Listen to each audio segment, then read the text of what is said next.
Yes. Time now for the best interview in baseball, presented by Edward Jones with Joey Votto of the Cincinnati Reds. Did we ever get to the bottom of this with Jim Day? Was it a nipple thing, Joey?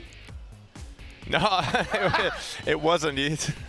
We ended up doing the session. We ran the hill.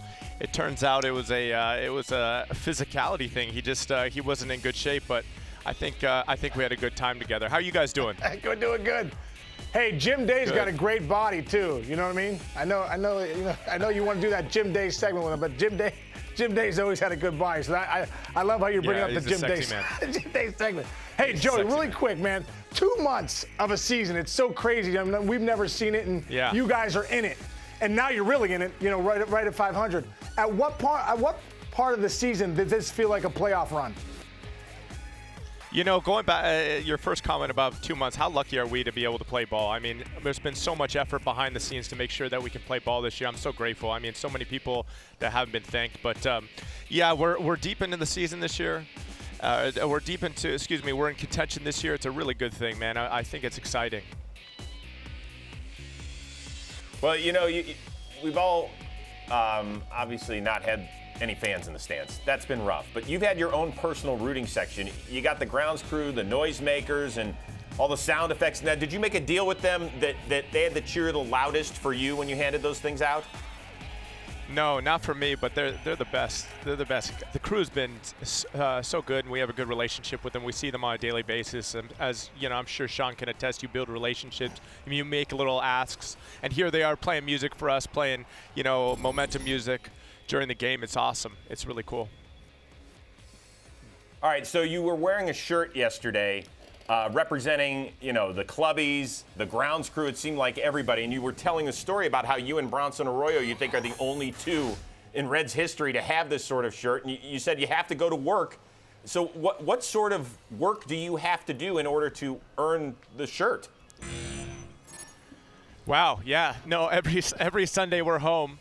After the day game, typically, if the cleats are still up on the cleaning table, I'll go up and grab a brush and commiserate with the guys. The guys got to pick it up. They got to pick it up. Oh, good game by the guy. Hand it off to them. But it's just. I think Bronson may be the only guy that's ever received it. And it's funny because Bronson Arroyo, who Sean, I think you've played with or at least know really well. Yes. He comes back, and he hasn't been able to come back, but he'll come back. He'll actually come back and work the clubhouse the entire day. He'll fold the laundry. He'll hang things up. He'll brush the cleats. He'll ask if guys want something. It's such a trip because he'll wear the shirt, and on the Sundays when he's there and I'm there, he'll be hanging up laundry. I mean, he's got 15 years, 17 years in the big leagues, and here he is putting away laundry, and I'm brushing the cleats. It's a funny scene, but it's an honor to get that shirt. They don't hand it out. I remember the day they handed it to me, and it was like, honest to goodness, it was like receiving the best award. It was such a cool experience.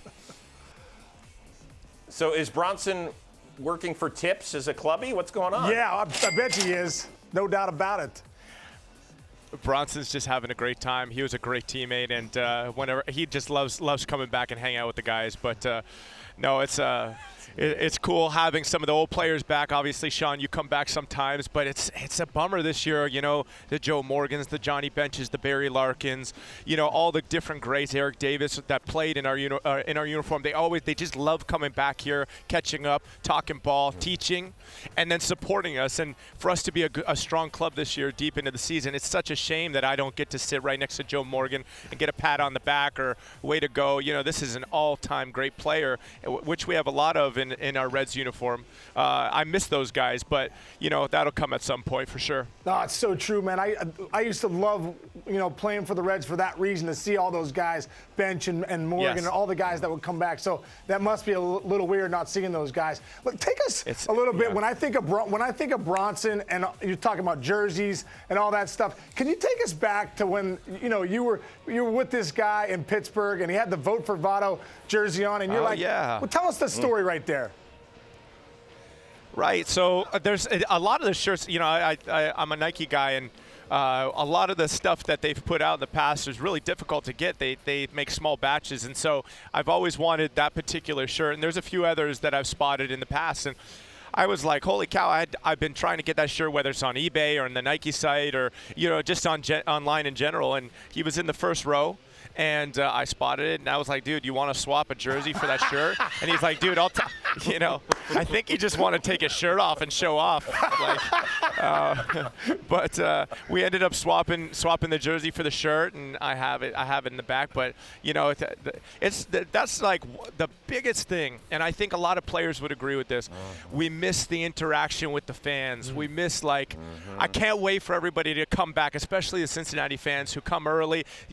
Obviously stay late. You drive out, you say, drive out of the parking lot, you say goodbye or sign an autograph or see a kid, see someone in the community. At some point we'll get through this, of course, but it needs to be known that Major League Baseball players miss Major League fans, and whether it's the most diehard or the come every once in a while, we just love the interactions. And it's the seats are empty right now. There's pictures, of course, but at some point we'll get back to everybody in the stands and be able to handshake, hug, take pictures, sign autographs. We miss it for sure.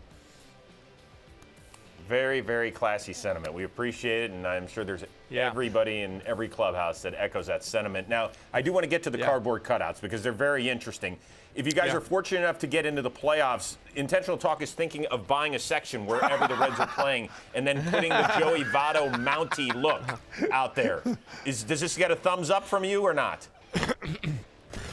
As if you can do me a huge favor, if we can kill off the mountie thing, impersonating a federal official, I think it's a federal official, Canadian federal official, is illegal. You cannot do that.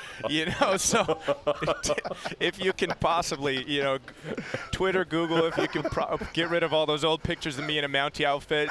I don't want those coming back to get me. But just a regular picture would do, for sure. I was actually asked if I wanted to do that for Halloween or dress up and do it in some occasion. I wrote a note to the Royal Canadian Mounted Police, and they were like, they sent me the law, and I was like, oh, okay, I won't be doing that anymore. No problem at all. That's so great. Yeah. We love the mountie picture, bro. We love it. Hey, I want to take you back to another thing. I know as a first baseman, they got the wheel on. They know the guy's going to lay down a bunt, and you're just charging full out. But right here, your life flashed in front of your eyes. Tell me what you were thinking right here when you went down. I mean, I was thinking, I thought there was 0% chance that he was going to slash there. And ball, you got to always be on your toes. And, sometimes you got to fall on your behind. I mean, it's just ball, So I was scared to death. I got a lot of people laughing at me, and that's fair game, right? Fair game. So I made it out. I made it out. Good stuff. I love it, bro. Yeah. Hey, listen, we talk about this a lot on the show about how when you're a first baseman, it's the most social position around there. So earlier this month, we had one of your buddies, Freddie Freeman of the Braves, on the show, and we asked him to name his top 5 guys he loved chopping it up with. I want you to listen to the answer, and then I want you to respond. Here we go. Joey Votto, I love getting over there because it's just interesting. You never know what's going to happen over there with Joey. So I love those conversations.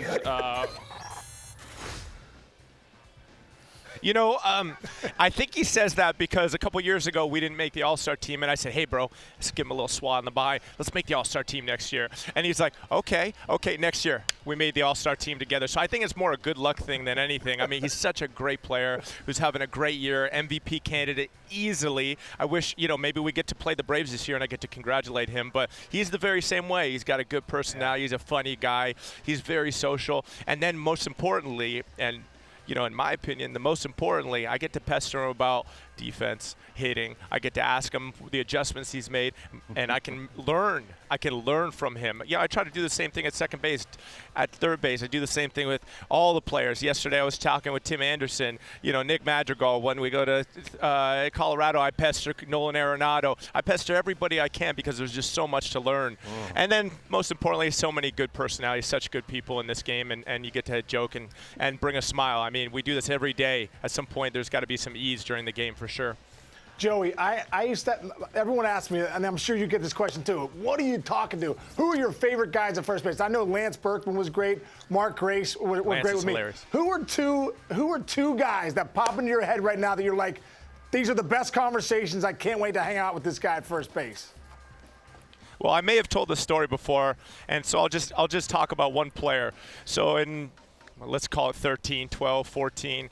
Giancarlo Stanton gets a walk, comes to first base, and I look over and I see, holy cow, this guy's a great God. I mean, he's 6'6", 6'7", huge. He's just such a great, athlete, obviously home run hitter. And I'm looking, and this kid's 21 years old, and I'm like, wow, this guy, he's just bigger than I'm used to seeing ball players get to first base. And I go, most of the time, rookies, younger players are really deferential. They're really respectful. They're like, hey, how are you? Head down sort of thing. But he had a couple of months, maybe 3-4 months in the league. And I go, what's up, dude? And he goes, hey. And I go, hey, dude, how'd you get so big? I go, how'd you get so big? And he's like, no missing a beat. He's sharp. He goes, shake weight, bro.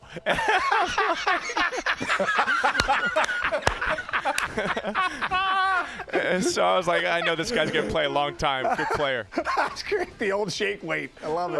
Yeah, the old shake weight. All right, before we let you go, because you love lists so much, I need 3 players in baseball that are more interesting than you, and why? Oh, I mean, there's 800 of them. I'm so boring. I go home at the end of the day. I play chess. I wake up in the morning. I take a chess lesson. Then I come to the ballpark and I play ball, prep for ball. I couldn't be more boring. As far as more interesting, I mean, more interesting. I'm always keeping track of, Zach Greinke. There's just something in his head that I just feel like, wow, he's always thinking, always improving, and he keeps getting better as a player, which is really hard to do. And then there's some players out there that are doing wonderful things in their community, and I always find that interesting because, you try to find the balance on a daily basis of like, okay, I got to prep and then I got to recover, but there's some players that are just so into supporting their community. So I mean, there's numerous players like that, but one that stands out to me is the Chicago Cubs first baseman, Anthony Rizzo. I mean, we've chatted about supporting our communities, and he's fantastic at that. And then as far as third most interesting, I get to play with him. He's an interesting cat. You should probably follow him on Twitter, Trevor Bauer. I mean, he's got a lot of stuff going on in the best kind of way. Get to compete with him. So there's lots of interesting guys. Got a clubhouse full of them, but one of the guys on my team is for sure Trevor Bauer, who's interesting. Awesome. Joey Votto, it's great catching up with you. Enjoy the final week out here, and congratulations on your IT mojo tonight against Brandon Woodruff.